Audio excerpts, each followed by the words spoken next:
ಅಮರ ಮಧುರ ಪ್ರೇಮ. ಪ್ರೀತಿನೇ ಇಲ್ಲದೆ ಮದುವೆ ಆದರೆ ಅದು ಜಾಸ್ತಿ ದಿನ ಉಳಿಯಲ್ಲ. ಅದೆಲ್ಲ ನಂಗೆ ಗೊತ್ತು. ಅದಕ್ಕೆ ನನಗೂ ಬೇಜಾರಾಗಬಾರ್ದು, ನಿಂಗೂ ಬೇಜಾರಾಗಬಾರ್ದು. ಆ ಥರ ಒಂದು ಪ್ಲ್ಯಾನ್ ಮಾಡಿದ್ದೀನಿ. ನೀನು ಹ್ಞೂ ಅಂದರೆ ಅದನ್ನು ಮಾಡ್ಬೋದು. ಪ್ಲ್ಯಾನಾ?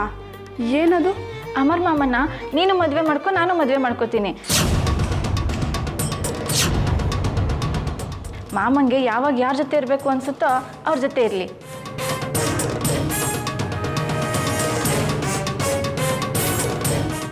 ಮೊದಲೇ ನಂಗೆ ತಲೆ ಕೆಟ್ಟಿದೆ, ಇಲ್ಲೂ ಇನ್ನೂ ತಲೆ ಕೆಡಿಸ್ತಿದ್ದಾಳೆ. ಯಾಕೇನೋ ಮಾತಾಡ್ತಿಲ್ಲ? ಓ, ನಿಂಗೆ ಇದು ಒಪ್ಪಿಗೆ ಆಗಿಲ್ವಾ?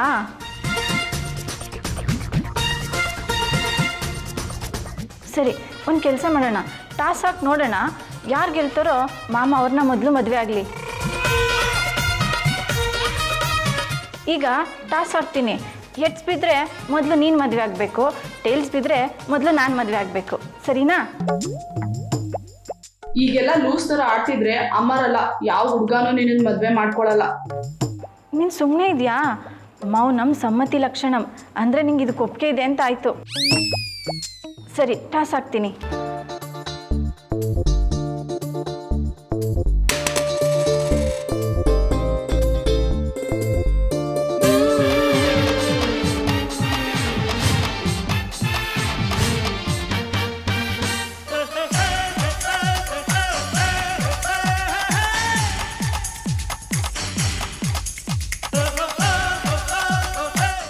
ಟೇಲ್ಸ್ ಬಿತ್ತು. ಮಾಮ ನನಗೆ ಮಾಮ ಮೊದಲು ನನ್ನನ್ನು ಮದುವೆ ಮಾಡ್ಕೋಬೇಕು, ಆಮೇಲೆ ನಿನ್ನ. ಸರಿನಾ? ಇಲ್ಲ, ನಾನು ನಿನ್ನ ಮಾತು ನಂಬಲ್ಲ. ಅಂದರೆ ಟೇಲ್ಸ್ ಬಿತ್ತು ಅಂತ ನನಗೆ ಗೊತ್ತಾಗುತ್ತೆ, ನೀನು ಸುಳ್ಳು ಹೇಳ್ತಿರ್ಬೋದಲ್ಲ. ಅದಕ್ಕೆ ಒಂದು ಕೆಲಸ ಮಾಡು, ನೀನು ಅಮ್ಮರ ಹತ್ರ ಹೋಗಿ ಈ ಥರ ಟಾಸ್ ಹಾಕು. ಆಮೇಲೆ ಅವ್ರು ಹೇಗೆ ಹೇಳ್ತಾರೋ ಹಾಗೆ ಮಾಡೋಣ. ನಿಜವಾಗ್ಲೂ ಹೇಳ್ತಿದ್ಯಾ?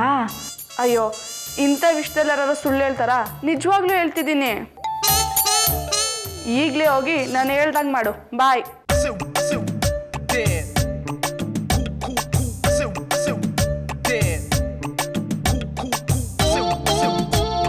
ಯಾರಿಗೆ ಫೋನ್ ಮಾಡಿದ್ದೆ? ನನ್ನ ಸೌತಿಗೆ. ಏನು ಸೌತಿನ? ಹೂನಮ್ಮ, ಮದುಗೆ. ಅವಳಿಗೆ ಯಾಕೆ ಕಾಲ್ ಮಾಡಕ್ಕೆ ಹೋಗಿದ್ದೆ? ನಿನ್ಗೇನು ತಲೆಗೆಲ್ಲ ಕೆಟ್ಟಿದ್ಯಾ? ನೋಡಮ್ಮ, ಸುಮ್ಮನೆ ಜಗಳ ಆಡ್ಕೊಂಡು ಮದುವೆ ನಿಲ್ಸೋಕ್ಕೆ ಏನೇನೋ ಕಷ್ಟಪಡೋ ಬದಲು ಏನೋ ಒಂದು ಡಿಸೈಡ್ ಮಾಡ್ಕೊಂಡು ಹಂಚ್ಕೊಂಡಿದ್ಬಿಟ್ರೆ ಒಳ್ಳೇದನ್ಸುತ್ತೆ. ಇನ್ನೊಂದು ಮಜಾ ಗೊತ್ತಾ? ನಾನು ಟಾಸ್ ಹಾಕಿದಾಗ ಹೆಡ್ ಬಿತ್ತು, ಟೈಲ್ ಅಂತ ಸುಳ್ಳು ಹೇಳ್ಬಿಟ್ಟೆ. ಅದು ದಡ್ಡಿ ಮಧುರ ಗೊತ್ತೇ ಆಗಿಲ್ಲ. ಲೈ, ನಾನು ಏನಾದರೂ ಮಾಡಿ ನಿನ್ನ ಮದುವೆನ ಅಮರ್ ಜೊತೆ ಮಾಡಿಸ್ತೀನಿ ಅಂತ ಹೇಳಿಲ್ವಾ? ಯಾಕೆ ಹೀಗೆ ಹುಚ್ಚುಚ್ಚಾಗೆಲ್ಲ ಆಡಿ ನನ್ನ ಪ್ರಾಣ ಹಿಂಡ್ತಾ ಇದೆಯಾ? ಸರಿ, ನೀನು ಮಾಡೋ ಪ್ರಯತ್ನ ನೀನು ಮಾಡು, ನಾನು ಮಾಡಬೇಕಿರೋದು ನಾನು ಮಾಡ್ತೀನಿ.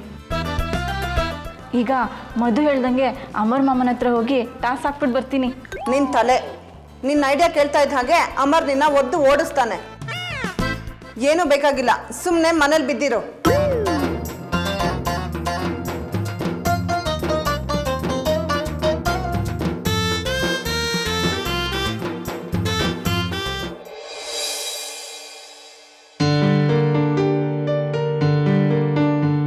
ಯಾರು ನಮ್ಮನ್ನೆಲ್ಲ ಈ ತರ ಹೆದರ್ಸ್ತಿದ್ದಾರೆ? ಇದರಿಂದ ಯಾರಿಗೆ ಏನ್ ಲಾಭ?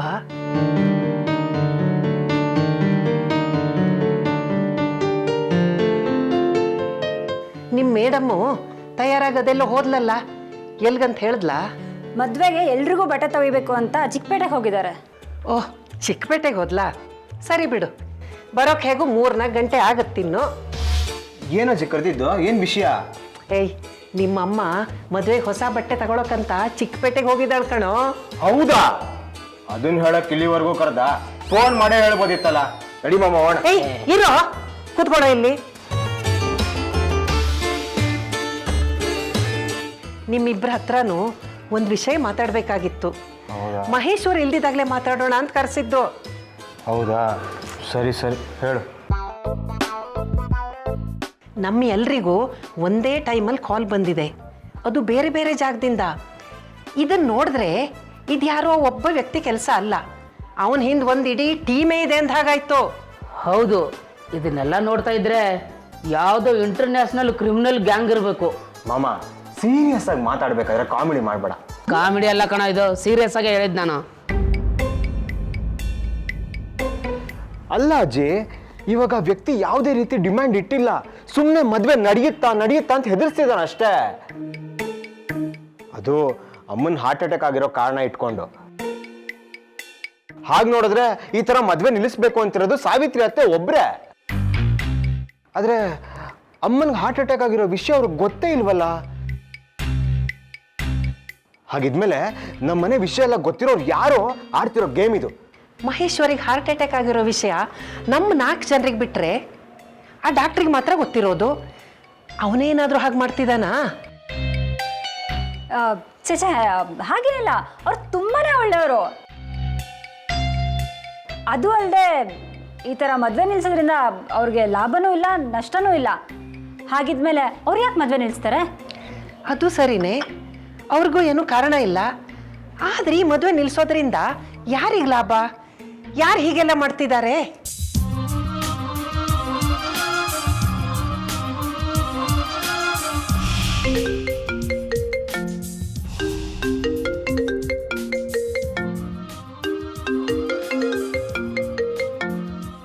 ಅಜ್ಜಿ, ಮತ್ತೆ ಅದೇ ಬ್ಲ್ಯಾಕ್ ಮೇಲರ್ ಕಾಲ್ ಮಾಡಿದ್ದಾನೆ. ಸರಿ ರಿಸೀವ್ ಮಾಡಿ ಸ್ಪೀಕರ್ಗೆ ಹಾಕು. ಏನು ಎಲ್ಲರೂ ರೌಂಡ್ ಟೇಬಲ್ ಸುತ್ತ ಕುತ್ಕೊಂಡು ನಾನು ಯಾರು ಅಂತ ಕಂಡುಹಿಡಿಯೋ ಪ್ರಯತ್ನ ಮಾಡ್ತಾ ಇದ್ದೀರಾ?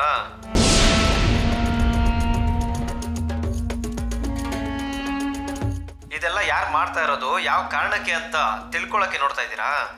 ಅಲ್ಲ, ನೀನು ಯಾರು, ನಿನ್ಗೆ ಏನು ಬೇಕು ಅಂತ ಹೇಳಯ್ಯ, ಯಾಕೆ ಹಿಂಗೆ ಟಾರ್ಚರ್ ಕೊಡ್ತಾ ಇದೀಯಾ? ನೋಡಿದ್ರಾ, ಎಲ್ರಿಗೂ ಫೋನ್ ಮಾಡಿದೆ, ಯಾರೊಬ್ಬರಾದರೂ ಈ ಪ್ರಶ್ನೆ ಕೇಳಿದ್ರ? ಅದಕ್ಕೆ ಹೇಳೋದು, ಈ ಥರ ಮಾಮ ಕೆಲಸ ಎಲ್ಲ ಮಾಡೋಕ್ಕೆ ಒಬ್ಬ ಮಾಮ ಯಾವಾಗಲೂ ಮನೇಲಿರಬೇಕು ಅಂತ. ಎಷ್ಟು ಚೆನ್ನಾಗಿ ಪಾಯಿಂಟಿಗೆ ಬಂದರು ನೋಡಿ. ಸರಿ, ಈಗ ನಂದೇನು ಅಂತ ದೊಡ್ಡ ಡಿಮ್ಯಾಂಡ್ ಏನಿಲ್ಲ, ವೆರಿ ಸಿಂಪಲ್. ನಿಮ್ಮ ಮನೇಲಿ ಇವಾಗ ಮದುವೆ ನಡಿಬೇಕೋ ತಿಥಿ ನಡಿಬೇಕೋ ಅನ್ನೋದು ನಿಮ್ಮ ಕೈಯಲ್ಲೇ ಇದೆ.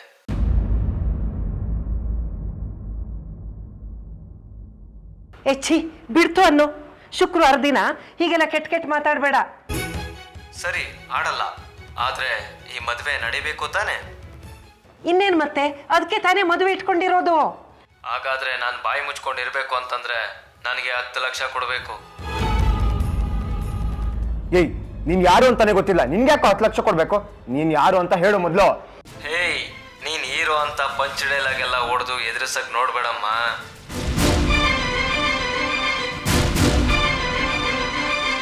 ಇವಾಗ ನೀವೆಲ್ಲರೂ ನಾನು ಹೇಳ್ದಂಗೆ ಕೇಳಲೇಬೇಕು, ಬೇರೆ ದಾರಿನೇ ಇಲ್ಲ. 10 ಲಕ್ಷ ರೂಪಾಯಿ ರೆಡಿ ಮಾಡಿ ಇಟ್ಕೊಳ್ಳಿ, ನಾನು ಮತ್ತೆ ಕಾಲ್ ಮಾಡ್ತೀನಿ. ದುಡ್ಡನ್ನ ಎಲ್ಲಿಗೆ ತರಬೇಕು, ಯಾವಾಗ ತರಬೇಕು, ಹೇಗೆ ತರಬೇಕು ಎಲ್ಲ ಹೇಳ್ತೀನಿ.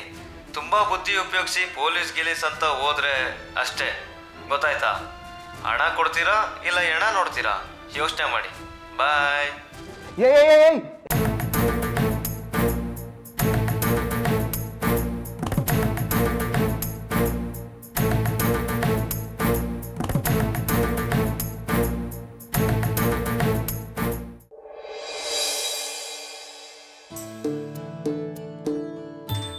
ಏನಾಯ್ತು ಅಮರ್? ಏನೋ ಮಾತಾಡ್ಬೇಕಂತ ಬರಕ್ಕೆ ಹೇಳ್ದೆ, ಇಲ್ಲಿ ನೋಡ್ರೆ ಸುಮ್ಮನೆ ಇದೆಯಾ? ಇವತ್ತು ಆ ಬ್ಲ್ಯಾಕ್ ಮೇಲರ್ ಮತ್ತೆ ಕಾಲ್ ಮಾಡಿದ್ದ. ಹೌದಾ? ಏನಂತೆ? ಅವ್ನಿಗೇನು ಬೇಕಂತೆ? ಅವ್ನು ಯಾರು ಅಂತನಾದ್ರೂ ಗೊತ್ತಾಯ್ತಾ? ಅವ್ನು ಯಾರು ಅಂತ ಗೊತ್ತಾಗ್ಲಿಲ್ಲ, ಆದ್ರೆ ಅವ್ನಿಗೆ ಏನು ಬೇಕು ಅಂತ ಗೊತ್ತಾಯ್ತು. ನಮ್ಮ ಮದುವೆ ನಡಿಬೇಕು ಅಂದ್ರೆ, ಅಮ್ಮನಿಗೆ ಯಾವುದೇ ವಿಷಯ ಗೊತ್ತಾಗಬಾರ್ದು ಅಂದ್ರೆ ಅವ್ನಿಗೆ 10 ಲಕ್ಷ ರೂಪಾಯಿ ಕೊಡ್ಬೇಕಂತೆ. ಏನು 10 ಲಕ್ಷನ? ಅಷ್ಟೊಂದು ದುಡ್ಡು ಎಲ್ಲಿಂದ ತರೋದು? ಹೇಗೆ ಕೊಡೋದು? ಹೇಗೋ ಹೊಂದಿಸ್ಬೇಕು, ಅಜ್ಜಿನೂ ಸಹಾಯ ಮಾಡ್ತೀನಿ ಅಂತ ಹೇಳಿದ್ದಾರೆ. ಈ ಥರ ಯಾರೋ ಎದುರಿಸ್ತಿದ್ರೆ ಅಂತ ಪೊಲೀಸ್ ಕಂಪ್ಲೇಂಟ್ ಕೊಟ್ಟು ನೋಡೋಣವಾ? ಬೇಡ ಮಧು, ಅವ್ನು ಯಾರೋ ಏನೋ ಅಂತ ಕಂಡಿಡಿಯಕ್ಕೆ ಹೋಗಿ ಅಮ್ಮನ ಜೀವಕ್ಕೆ ಅಪಾಯ ತಂದು ಕೊಡೋದು ನನಗಿಷ್ಟ ಇಲ್ಲ. ಆದರೆ ಅಮ್ಮನಿಗೇನಾದರೂ ಆದರೆ ನನ್ನ ಕೈಲಿ ತಡ್ಕೊಳಕ್ಕಾಗಲ್ಲ. ಅಷ್ಟು ಅಲ್ಲದೆ ನನಗೆ ಮದುವೆ ಬಗ್ಗೆನೂ ಅಷ್ಟೊಂದು ಯೋಚನೆ ಇಲ್ಲ. ಅದು ಯಾವಾಗ ಆಗಬೇಕೋ ಅದು ಹಾಗೇ ಆಗುತ್ತೆ. ಅದಕ್ಕೆ ನಾನು ಅವನಿಗೆ 10 ಲಕ್ಷ ರೂಪಾಯಿ ಕೊಟ್ಬಿಡೋಣ ಅಂತ ನಿರ್ಧಾರ ಮಾಡಿದ್ದೀನಿ. ಆದರೆ ದುಡ್ಡು ಕೊಟ್ಟ ಮೇಲೂ ಈ ವಿಷಯನ ಅತ್ತೆಗೆ ಹೇಳಿ ಅವ್ನ ಮದುವೆ ನಿಲ್ಸಲ್ಲ ಅಂತ ಏನು ಗ್ಯಾರಂಟಿ? ನನಗೇನೋ ಪೊಲೀಸ್ ಕಂಪ್ಲೇಂಟ್ ಕೊಡೋದೇ ಸರಿ ಅನಿಸ್ತಿದೆ. ಬೇಡ ಮಧು, ಈ ವಿಷಯ ಪೊಲೀಸ್ ಹತ್ರ ಹೋದರೆ ಅವ್ನು ಮದುವೆ ನಿಲ್ಲಿಸೋ ಪ್ರಯತ್ನ ಮಾಡಲ್ಲ. ಆದರೆ ಅಮ್ಮನಿಗೆ ಗೊತ್ತಾದರೆ ಮತ್ತೆ ಹಾರ್ಟ್ ಅಟ್ಯಾಕ್ ಆಗೋಗುತ್ತೆ ಅಷ್ಟೇ. ನನಗೆ ದುಡ್ಡು ಹೋದ್ರೂ ಪರವಾಗಿಲ್ಲ ಮಧು.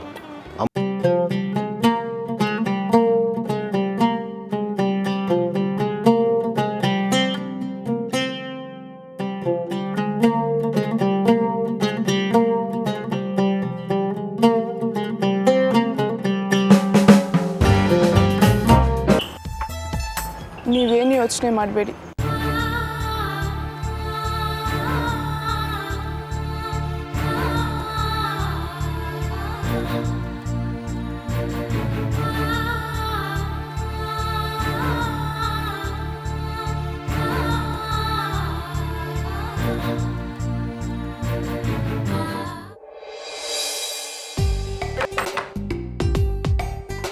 ರೀ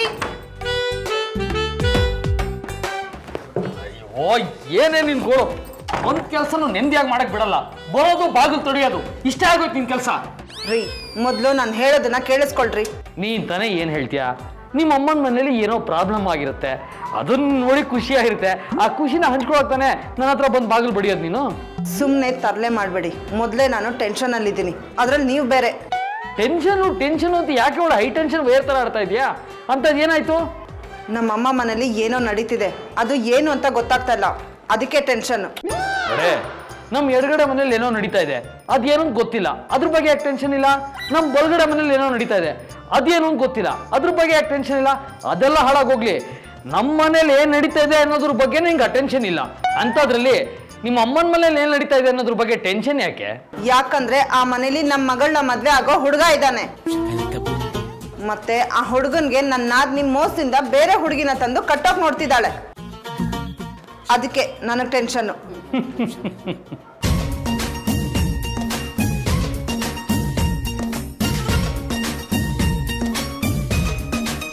ಆ ಕಾಂಚನ ಕೆಲಸ ಬಿಟ್ಟಿದ್ದು ಏರಿಯಲ್ಲಿ ನಡೆಯೋ ಒಂದು ನ್ಯೂಸು ಗೊತ್ತಾಗ್ತಾ ಇಲ್ಲ. ಅದರಲ್ಲೂ ಅವಳು ಆ ಮಹೇಶ್ವರಿ ಮನೆಗೆ ಹೋಗಿ ಕೆಲ್ಸಕ್ಕೆ ಸೇರ್ಕೊಂಡ್ಬಿಟ್ಟಿದ್ದಾಳೆ. ಏನ್ ಸಮಾಚಾರ ಅಂತ ಕೇಳಿದ್ರು ಆ ಮನೆದು ಒಂದು ವಿಚಾರನೂ ಹೇಳಲ್ಲ ಅವಳು. ಏನ್ರಿ ಮಾಡೋದೀಗ? ಏನಾದ್ರೂ ಒಂದು ಐಡಿಯಾ ಕೊಡಿ.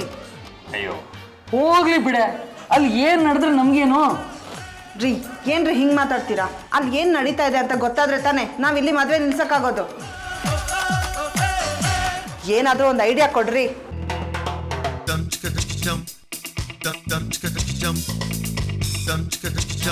ಅಂದ ಹಾಗೆ ನಿಮ್ಗೇನಾಗಬೇಕಾಗಿತ್ತು? ರೀ ಇಷ್ಟೊತ್ತು ಮಾತಾಡೋದಕ್ಕೆ ಏನಾದರೂ ಒಂದು ಐಡಿಯಾ ಕೊಡಿ. ಐಡಿಯಾ ಅಲ್ವಾ? ಹಾ, ಅವ್ರ ಮೇಲೆ ಒಂದು ಮೈಕ್ ಇಟ್ಬಿಡು. ಅವ್ರ ಮನೇಲಿ ಏನ್ ನಡೆಯುತ್ತೆ ಅನ್ನೋ ವಿಚಾರನ ನಾವು ಇಲ್ಲೇ ಕುತ್ಕೊಂಡು ಕೇಳ್ಬೋದು. ಸೂಪರ್ ಐಡಿಯಾ ರೀ. ನಿಮ್ಮ ಹತ್ರ ಯಾವ್ದಾದ್ರು ಮೈಕ್ ಇದ್ರೆ ಕೊಡಿ, ಹೋಗಿ ಸೆಟಪ್ ಮಾಡ್ಬಿಟ್ಟು ಬಂದ್ಬಿಡ್ತೀನಿ. ಹೇ, ನಾನು ಸುಮ್ಮನೆ ತಮಾಷೆಗೆ ಹೇಳಿದೆ ಕಣೆ.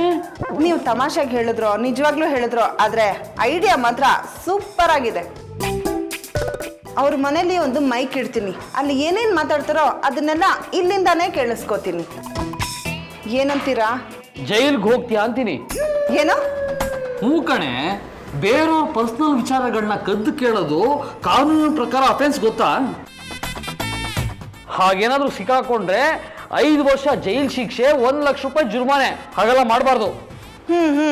ಅದೆಲ್ಲ ತಪ್ಪು ಅಂದ್ರೆ ನೀವು ಹೋಗಿ ಅವ್ರ ಮನೇಲಿ ಏನೇನು ನಡೆಯುತ್ತೋ ಅದನ್ನೆಲ್ಲ ಕೇಳಿಸ್ಕೊಂಡು ನನಗೆ ಬಂದು ಹೇಳಿ. ಮೊದಲು ಒಂದು ಕೆಲಸ ಮಾಡಬೇಕು. ನಾನು ಬೇರೆಯವ್ರ ಕಣ್ಗೆ ಕಾಣ್ದಿರೋ ಅದೃಶ್ಯ ವ್ಯಕ್ತಿ ಆಗೋದು ಹೇಗೆ ಅನ್ನೋದನ್ನ ಕಂಡುಹಿಡಿಬೇಕು.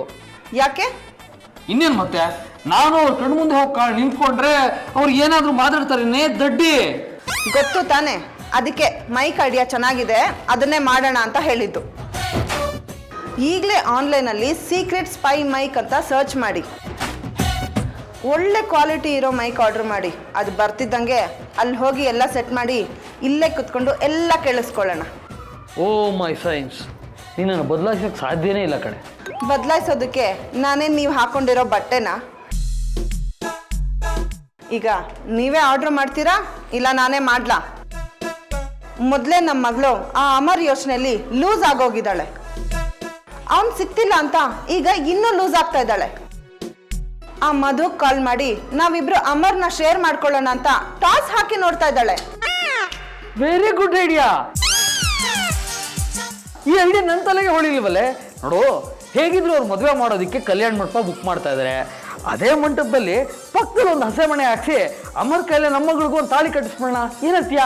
ನಿಮ್ಮ ಮಗಳು ಯಾಕೆ ಹಂಗೆ ಲೂಸ್ ಥರ ಆಡ್ತಾಳೆ ಅಂತ ನಿಮ್ಮನ್ನು ನೋಡಿದ್ರೆ ಈಗ ಗೊತ್ತಾಗ್ತಾ ಇದೆ. ನಿಮ್ಮ ಹತ್ರ ಐಡಿಯಾ ಕೇಳ್ಕೊಂಡು ಬಂದಲ್ಲ, ಏನಾದರೂ ತಗೊಂಡು ನನ್ನ ಬುದ್ಧಿಗೆ ಬೇಡ ಬಿಡಿ, ನಾನೇ ಏನಾದರೂ ಐಡಿಯಾ ಮಾಡ್ತೀನಿ. ಇಷ್ಟನ್ನು ಓದಿರೋದಕ್ಕೆ ಬಂದು ನನ್ನ ಡಿಸ್ಟರ್ಬ್ ಮಾಡಿದ್ಯಾ? ಹೋಗೆ.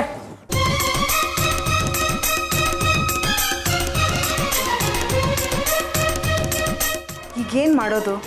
ಆ ಮನೇಲಿ ಏನೋ ನಡೀತಾ ಇದೆ, ಆದರೆ ಏನು ಅಂತ ಗೊತ್ತಾಗ್ತಿಲ್ಲ. ನಾನು ಅಲ್ಲಿಗೆ ಹೋದಾಗೆಲ್ಲ ಅಲ್ಲಿ ಇಲ್ಲಿ ಗುಂಪು ಕಟ್ಕೊಂಡು ಗುಸು ಗುಸು ಅಂತ ಮಾತಾಡ್ತಾನೆ ಇರ್ತಾರೆ. ಹೇಗೆ ಕಂಡುಹಿಡಿಯೋದು?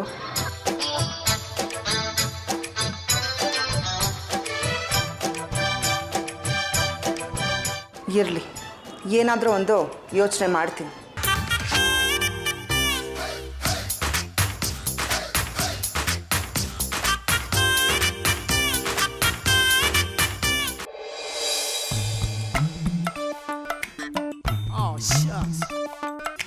ಇದೇನಿದು ಆಫೀಸ್ ಅವರ್ಸಲ್ಲಿ ಎಲ್ಲೋದ್ರು?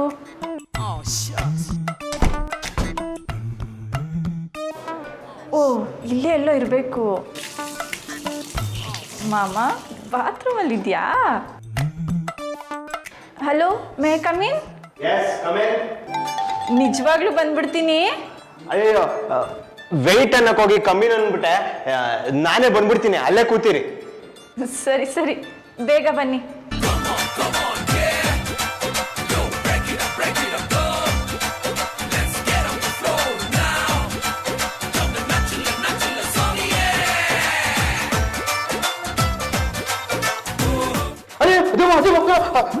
ರೀ ಮಿಸ್ಟರ್, ನಾನು ದೆವ್ವ ಅಲ್ಲ ರೀ, ನಿಮ್ಮ ಕಸ್ಟಮರು. ರೀ, ಕಸ್ಟಮರ್ ಅಂದ್ರೆ ಬಂದು ಚೇರ್ ಮೇಲೆ ಕೂತಿರ್ಬೇಕು, ಈ ತರ ಹಿಂದೆಯಿಂದ ಬಂದು ಹೆದರ್ಸೋದಲ್ಲ. ಬನ್ನಿ ಕೂತ್ಕೊಳ್ಳಿ.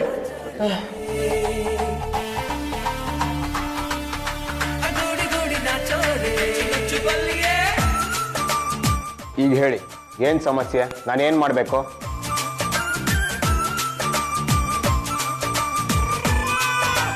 ಈಗ ತಾನೇ ನಿಮ್ಮ ಸಮಸ್ಯೆ ಏನು ಅಂತ ಕೇಳಿದ್ದೀನಿ. ಆಗ್ಲೇ ದುಡ್ಡು ಕೊಡ್ತಿದ್ದೀರಲ್ಲ, ನಿಮ್ಮ ಸಮಸ್ಯೆ ಏನು ಅಂತ ಹೇಳಿ. ನೀವು ಈ ದುಡ್ಡು ತಗೊಳ್ಳಿ, ಹೇಳ್ತೀನಿ.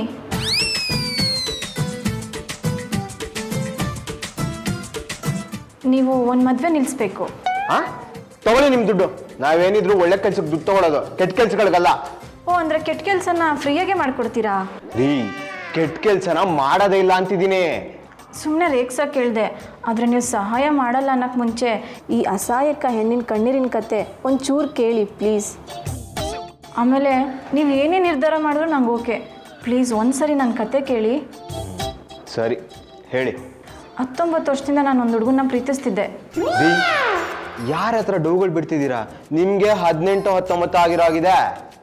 ಹೌದು, ನಾನು ಹುಟ್ಟಾಗಿಂದ ಪ್ರೀತಿಸ್ತಿದ್ದೀನಿ. ನಮ್ಮದು ಚೈಲ್ಡ್ಹುಡ್ ಲವ್. ನೀವು ಚೆಡ್ಡಿ ದೋಸ್ತನಲ್ವಾ, ಹಾಗೆ. ಸರಿ ಸರಿ, ಮುಂದಕ್ಕೆ ಹೇಳಿ. ನಾನು ಹುಟ್ಟಿದಾಗೆ ನಾನೇ ಅವನ ಹೆಂಡತಿ, ಅವನೇ ನನ್ನ ಗಂಡ ಅಂತ ನಮ್ಮಿಬ್ರು ಮನೆಯಲ್ಲೂ ಡಿಸೈಡ್ ಮಾಡಿಬಿಟ್ರು. ನಮ್ಮಮ್ಮ ಕೂಡ ಅವನಿಗೆ ಏನೇನೆಲ್ಲ ಮಾಡಿದ್ದಾರೆ ಗೊತ್ತಾ? ಆದರೆ ಈಗ ನನ್ನನ್ನು ಬಿಟ್ಟು ಇನ್ನೊಂದು ಹುಡುಗಿನ ಮದುವೆ ಆಗಕ್ಕೆ ಹೊರಟಿದ್ದಾನೆ. ನಿಯತ್ತಿಲ್ಲದ ನಾಯಿ ಅನ್ನಕ್ಕೆ ಬರ್ತಿದ್ದೀರಾ? ನೋ, ನನ್ನ ಹುಡುಗನ್ನ ಹಂಗೆಲ್ಲ ಬೈಬೇಡಿ, ನಂಗೆ ಇಷ್ಟ ಆಗಲ್ಲ. ಅವನು ಏನೇ ಆಗಿದ್ರು ಅವ್ನು ನನ್ನ ಲವರು, ಮುಂದೆ ನನ್ನ ಗಂಡ ಆಗೋನು. ಅವನಿಲ್ಲದೆ ನಾನು ಬದುಕೋದೇ ಇಲ್ಲ. ಈಗ ನೀವೇ ಏನಾದರೂ ಮಾಡಿ ಆ ಮದುವೆ ನಿಲ್ಲಿಸಿ ನಮ್ಮಿಬ್ರನ್ನ ಒಂದು ಮಾಡಬೇಕು. ನಿಮ್ಮ ಕತೆ ಎಲ್ಲ ಕೇಳಿದ್ರೆ ಏನೋ ದುಃಖ ಆಗ್ತಿದೆ, ಆದರೆ ಆ ಮದುವೆ ನಿಲ್ಲಿಸಿದ್ರೆ ಪಾಪ ಇನ್ನೊಂದು ಹುಡುಗಿಗೆ ಅನ್ಯಾಯ ಆಗಲ್ವಾ? ಏನಿಲ್ಲ, ಅವಳಿಗೇನು ಅನ್ಯಾಯ ಆಗಲ್ಲ. ಅವಳು ತುಂಬ ಶ್ರೀಮಂತಲು. ಅವನಿಲ್ಲ ಅಂದರೆ ಇನ್ನೊಬ್ಬ ಹುಡುಗ ಸಿಗ್ತಾನೆ. ಆದರೆ ನನಗೆ ಅವನಿಲ್ಲ ಅಂದರೆ ಜೀವನನೇ ಇಲ್ಲ. ಸರಿ, ನಂಗೊಂದು 10 ದಿನ ಟೈಮ್ ಕೊಡಿ. ಆ ದುಡ್ಡು ವಾಪಸ್ ಕೊಡಿ ಇಲ್ಲಿ. ಯಾಕ್ರಿ? ಇನ್ನೇನು ಮತ್ತೆ, ನಮ್ಮ ಹುಡುಗನ ಮದುವೆ ಇರೋದು ಇನ್ನು 3-4 ದಿನದಲ್ಲಿ ಅಷ್ಟೇ. ಯೋಚನೆ ಮಾಡಕ್ ಟೈಮ್ ಬೇಕು. ಒಂದು ಕೆಲಸ ಮಾಡಿ, ನಿಮ್ಮ ನಂಬರ್ ಕೊಟ್ಟೋಗಿ, ಸಂಜೆ ಒಳಗೆ ಯೋಚನೆ ಮಾಡಿ ಏನಾದರೂ ಒಂದು ಐಡಿಯಾ ಕೊಡ್ತೀನಿ. ಇದು ಸೂಪರ್, ತಗೊಳ್ಳಿ ನಂಬರ್.